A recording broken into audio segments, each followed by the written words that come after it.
Welcome back, everyone. It is Wednesday, August 13th, and the MLB, our three favorite picks are on the way. As always, it is Austin, joined by Logan, recapping yesterday.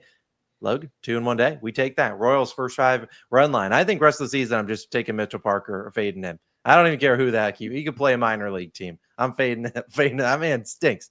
We cashed your D-backs and Rangers under for a full first five. I think there were 3 runs. And Rockies and Cardinals over 8.5 just did not pay. But hey, we'll take a 2 in 1 day, a little bounce back after a couple rough days. Let's try to deliver another winning day for you all. Yesterday, we talked about it. It was Dinger Tuesday. If you missed out, you could have won $25. The winner, drum roll, please. It is Scooby's mom, 25. He called the pass squatch at plus 525, and he ended up coming up clutch for us. He was one of the only guys that got hits against Mitchell Parker. Congrats to him. Go back to his comment or email us on how we can pay you $25. Go back to your comment from yesterday. But we need to deliver another winning day. We got some early games, and I believe this is an earlier start. Starting with the money line. Our last 2 money lines, we had Athletics, and I forget our other one, but we've cashed 2 in a row. Let's try to hit another one. It is the Phillies on the money line at minus 135 on Bet365. Look, you guys know we want Reds victories. We have the Reds team total over and wins in the futures, but I just don't think they're getting a win today and winning the series against the Phillies, against Christopher Sanchez. Hunter Green will return to the mound for the Reds, which is good for the long haul in terms of us cashing that over, which is 78.5 wins, but I don't know it's going to yield a victory today against the Phillies, who could do nothing against Brady Singer yesterday. Literally everyone on the feed was on Brady Singer's under and outs. And I know they made him look like the best pitcher of all time. So it'd be on brand for them to rock Hunter Green in his return. But like I said, I think the Phillies win this game outright because I think we have the starting pitching advantage. I think we have the offense advantage. And I do think that they have the bullpen advantage when it comes down to it. Now, you look at the weather in Great American Ballpark. I do think there's going to be some rain in there, which I think is why you're not getting a Christopher Sanchez outs line. But at the end of the day, I'm not too worried about that because you look at the weather, plus 26% home runs. I think that's going to help the Phillies a lot more than it will the Reds because Christopher Sanchez, a ground ball guy. We've talked about this before. 96th percentile in ground ball percentage, 85th in barrel percentage, and 87th in expected ERA. This is a guy that keeps the ball on the ground. So if the Reds are going to score, likely going to be needing to string together multiple hits. And while they did it against Ranger Suarez yesterday, I don't see them being able to do it against Christopher Sanchez, who owns a 2.36 ERA. The Phillies are 17-6 in his starts. So they've been just winning games when he's out there on the mound. And he's been great with runners in scoring position, a 181 batting average allowed. I mean, he's just been dominant. And while they did get the Ranger yesterday, Ranger really hasn't been great as of late. The Reds have really not been great back-to-back days scoring runs. We saw them do it that game against the Pirates. They scored 14. Next day, they could only muster up, I think, 1 run. And we look at Christopher Sanchez. I think he can cook them. Since the All-Star break, the Reds are 21st in batting average and 26th in WRC plus versus lefties. That includes everything they did to Ranger yesterday. I don't see them doing it back-to-back days. I think Christopher Sanchez gives us a good start, likely goes deep into this game. I looked at his over and outs, but again, they don't have an outs line out there. But I could see him going into the 7th. Once again, he's done that plenty of times over the last few months. Then we turn it over to the Phillies offense. We need some runs against Hunter Green, who has not pitched in the majors in over 2 months. June 3rd was his last start. And in the minor league starts, he has been a little bit rusty. He's done 3 of them. One of them, he gave up 4 earned runs. The next one, it was 0, but he did give up 2 unearned. And his most recent one was 5 earned runs. And while he relies heavily on the K ball, when he doesn't get the Ks, the ball goes a far way because he's 2nd percentile in ground ball percentage, which is sometimes what happens. Hunter Green, he's pitching well, then a home run derby begins. And I could see that happening today. I get it. The Phillies didn't get to Brady Singer yesterday, but since the All-Star break, they ranked 7th in batting average, 3rd in WRC plus, and own the 9th lowest K percentage to righties during, the last, 3-4 weeks, really the last month. So again, I get Brady Singer cooked them, but this is still a Phillies team that's seen Hunter Green each of the last 2 seasons. They hit him for 2 earned runs in 2023, 4 earned runs in 2024. I think they could do some damage to him here. So look, I'm not asking Hunter Green to give up 5 earned runs like he did in his last spring training start, or not spring training, AAA start. But again, I could see him getting rocked up a little bit. Then he turned it over to the bullpens in August. The Phillies' 2nd best bullpen ERA at a 1.48. Reds ranked 19th at over 4. So like I said, I think we have the starting pitching advantage. I think we have the bullpen advantage. And then when you turn over to the offenses, I have a lot more faith in the Phillies, who are coming off a low-scoring game, to bounce back today against the Reds. Look, sorry, Reds.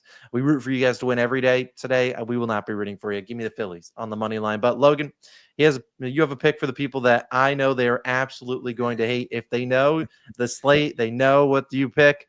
Take it away. They're going to hate this one. Yeah, it is really funny when we were making our picks. Austin knew what I was going to be on before I even told him. I'm taking the Mariners and Orioles over 8.5, -110 odds on FanDuel is your best value.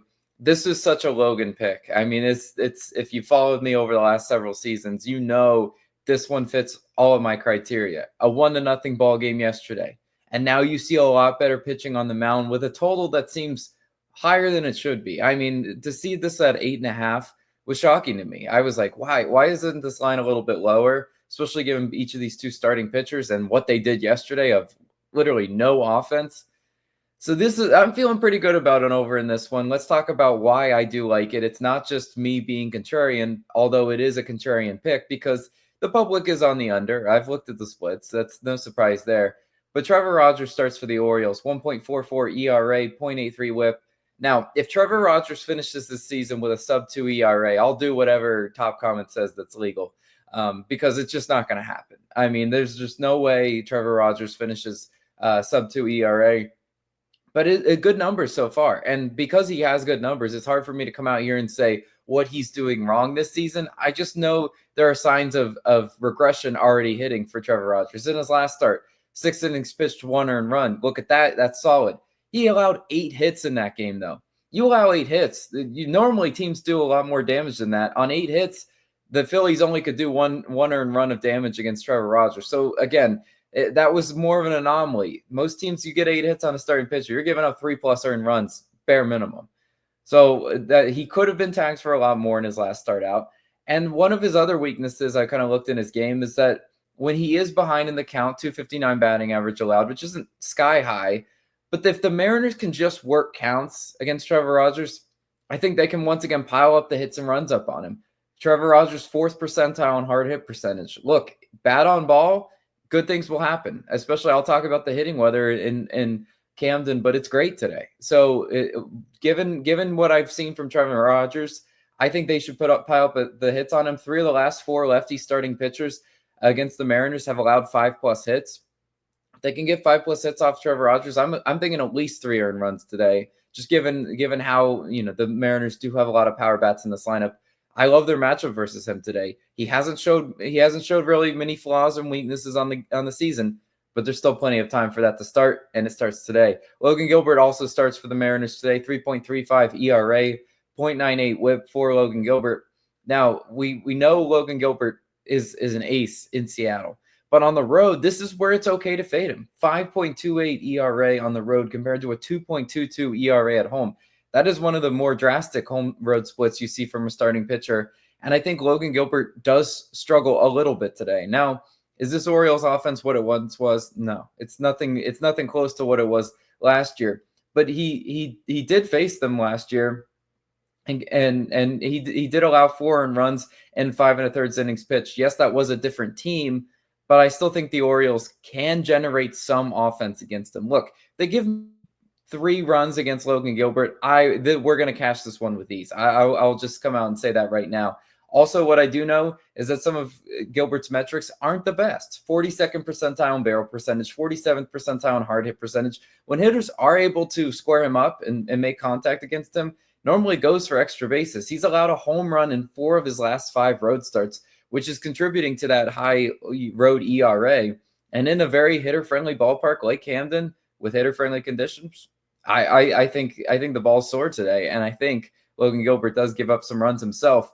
And then we go to the bullpen too, because neither of these starting pitchers are gonna, hopefully go 7. 6 is hopefully where they top out today. But over the last 2 weeks, Baltimore 27th in bullpen ERA, Seattle 2nd in bullpen ERA. So the fact that Seattle is really good, I think, is outweighed by the fact that Baltimore's bullpen is just that bad.